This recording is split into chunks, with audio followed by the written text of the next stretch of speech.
అవునరా శర్మస్కి నవాజ్కి మీ తమ్ముడు బర్త్డే గురించి చెప్పావా? అర్రే మర్చిపోయారా? రే బాబా ఫోన్ చేస్తున్నాడు రా. మాట్లాడరా. హలో రే ఈరోజు సాయంత్రం తమ్ముని బర్త్డే ఉంది, గల్లీ మొత్తం మస్తు దావత్ ఇచ్చిన, నువ్వు నవాజ్ తప్పకుండా రాండ్రా. రే సరే వస్తానా ఉండు. వెళ్దాం పద. అన్నం ఇస్తారట.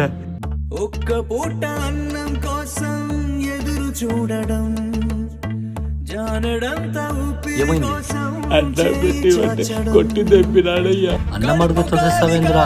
సందులో ఉన్న వాళ్ళకి కాదు దావత్ ఇవ్వాల్సినది, ఇలా లేని వాళ్ళకి అన్నం పెట్టాలి, పుణ్యమన్నా వస్తుంది.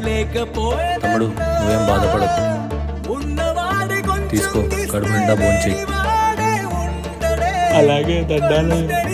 బర్త్డే అంటే ఇలా కేకు అన్నం వేస్ట్ చేయడం కాదురా, ఇలా ఆకలిగా ఉన్న వాళ్ళకి అన్నం పెట్టి ఆ పుణ్యాన్ని కట్టుకోండి. ఆ రోజన్నా మిమ్మల్ని తలుచుకుంటారు. Please do subscribe for more updates.